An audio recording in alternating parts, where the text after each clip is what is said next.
आज हम बात करेंगे बेंजामिन ब्लूम। वो शिक्षण शास्त्र है।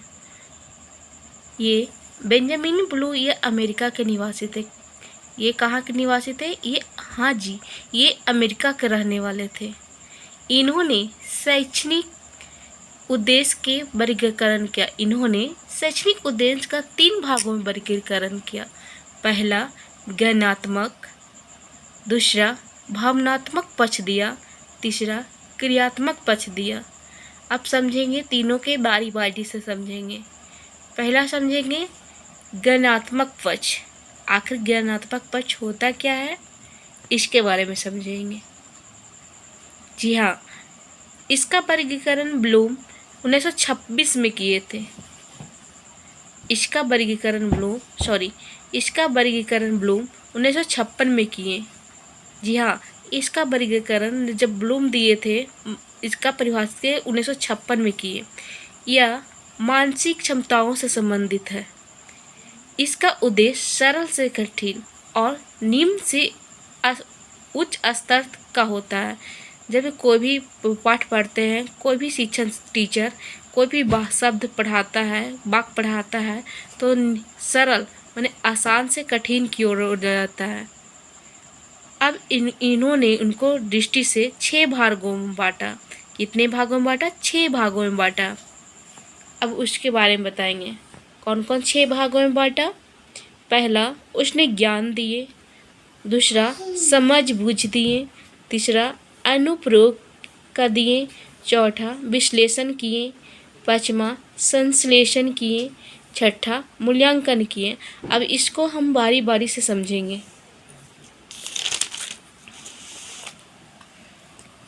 पहला है ज्ञान। अब ज्ञान क्या है? इसमें बच्चों के आंकड़ों की जानकारी को याद कराना। अब कैसे समझेंगे? इसमें जब आंकड़ा में पढ़ते हैं तो कैसे ज्ञान दिलाता है, जैसे एग्जाम्पल के थ्रू जाता है, उदाहरण के तहत से जानेंगे।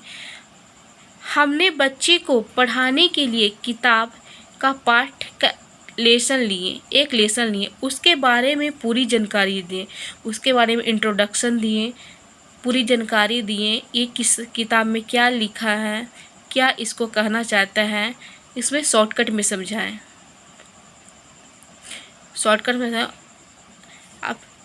अब बच्चा को क्या करेंगे? अब दूसरा है समझ बूझ। अब समझ बूझ उसको बोध भी कहा जाता है। एप्लीकेशन, समझ बूझ को इंग्लिश में एप्लीकेशन कहा जाता है।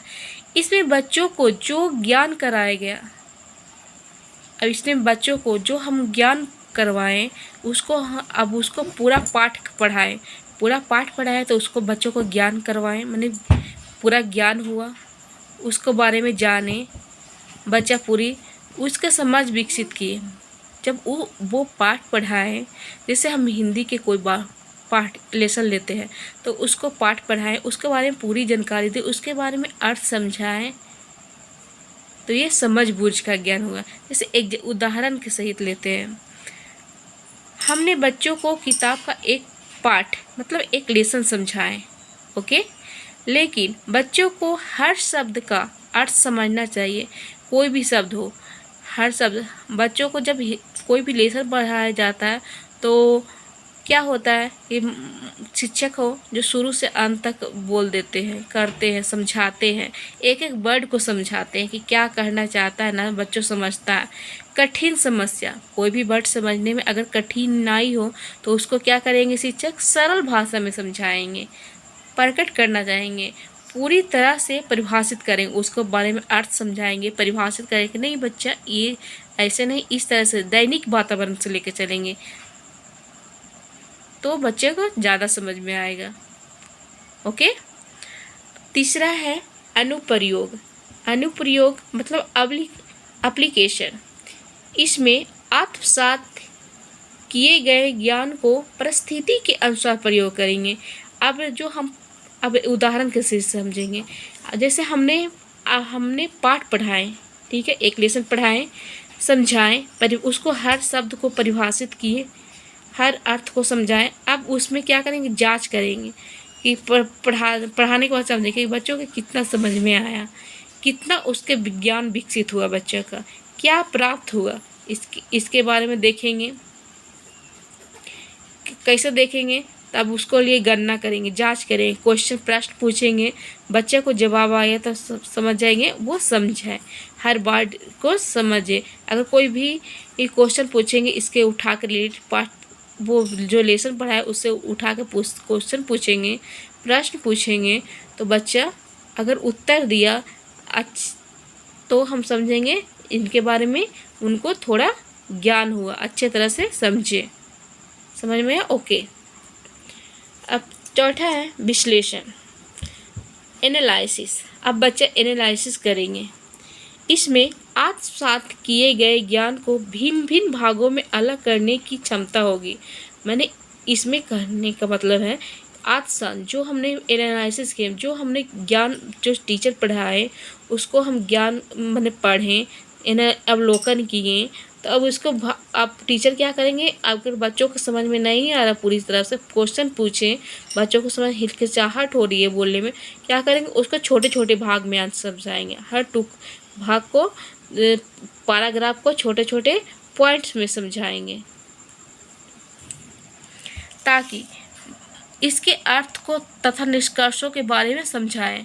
जैसे हम उदाहरण के सहित लेते हैं, इसमें अर्थ तथा इसके निष्कर्ष को समझने के लिए छोटे छोटे पॉइंट बनाकर समझाएंगे। मैंने कहा जी हाँ, मैंने बच्चों को जब पैराग्राफ था जो पूरे में, उसको छोटे छोटे भाग के टुकड़ों में कर बच्चों को एक एक शब्द के बारे में समझाए। बच्चों को बेहतर समझ में आया ना?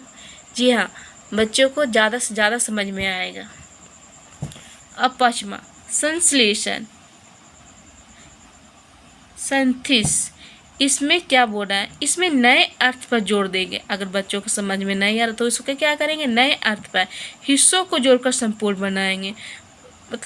मतलब इसको नए अर्थ, मतलब अगर बच्चों को अपने वातावरण, दैनिक वातावरण है उसके अनुसार लेके समझाएंगे। दिन प्रतिदिन रोज बच्चे क्या करता है ना करता, उससे ज़्यादा समझ में आएगा। इसे उदाहरण लेते हैं। इसमें बच्चों को नए तकनीक के माध्यम पर जोर डालकर अच्छे शिक्षा दिया जा सकता है। जी हाँ, अगर बच्चों के दैनिक जागरण से, अगर घर रोज़ डेली के यूज से समझाएंगे, वातावरण के हिसाब से समझते, बच्चों को ज़्यादा समझ में आएगा, शिक्षण उनको ज़्यादा बेहतर होगा, अच्छे तरह से समझ में आ जाएगा। हर टेक्निक के माध्यम से समझाएंगे, छोटा से छोटा टेक्निक के बाद है बच्चा खुशी खुशी समझ जाए। 6, अब अंतिम मूल्यांकन माने एवोल्यूशन। अब क्या कहा था, इसमें सीखे गए हुए ज्ञान का मूल्यांकन करें। मैंने जो भी पाठ पढ़ाए बच्चों को, वो क्या सीखे, छोटे छोटे पाठ में क्या पढ़ें, क्या समझें, इसके बारे में अब मूल्यांकन करें। अब मूल्यांकन कैसे करेंगे, उदाहरण के सहित बताते हैं। इसमें बच्चों को मूल्यांकन परीक्षा और प्रश्न पूछ रहे हैं। अगर हम पाठ एग्जाम्पल लेते हैं, अगर हम पाठ पढ़ाएं बोले से, तो अंत में क्या करेंगे, उसको प्रश्न पूछेंगे, मूल्यांकन करवाएंगे। अगर बच्चे प्रश्न का जवाब दिए तो उसको पता तो चलेगा कौन सा बच्चा कितना ज्ञान प्राप्त किया, कितना जाना, इसके बारे में जान पाएंगे। अब और दूसरा तरह से परीक्षा के तहत, परीक्षा बच्चों को 2 बार कराई जाती है, एक 6 मंथ पर, एक 12 मंथ पर। तो बच्चों को जो भी पाठ पुस्तक पढ़ाया जाता है उसको मूल्यांकन परीक्षा के द्वारा ही कराया जाता है। कितना बच्चा कितना पढ़ते हैं इसे समझ में आ जाता है, ग्रेडिंग मिलता है उसके अनुसार। ओके, यहाँ तक समझ में आया?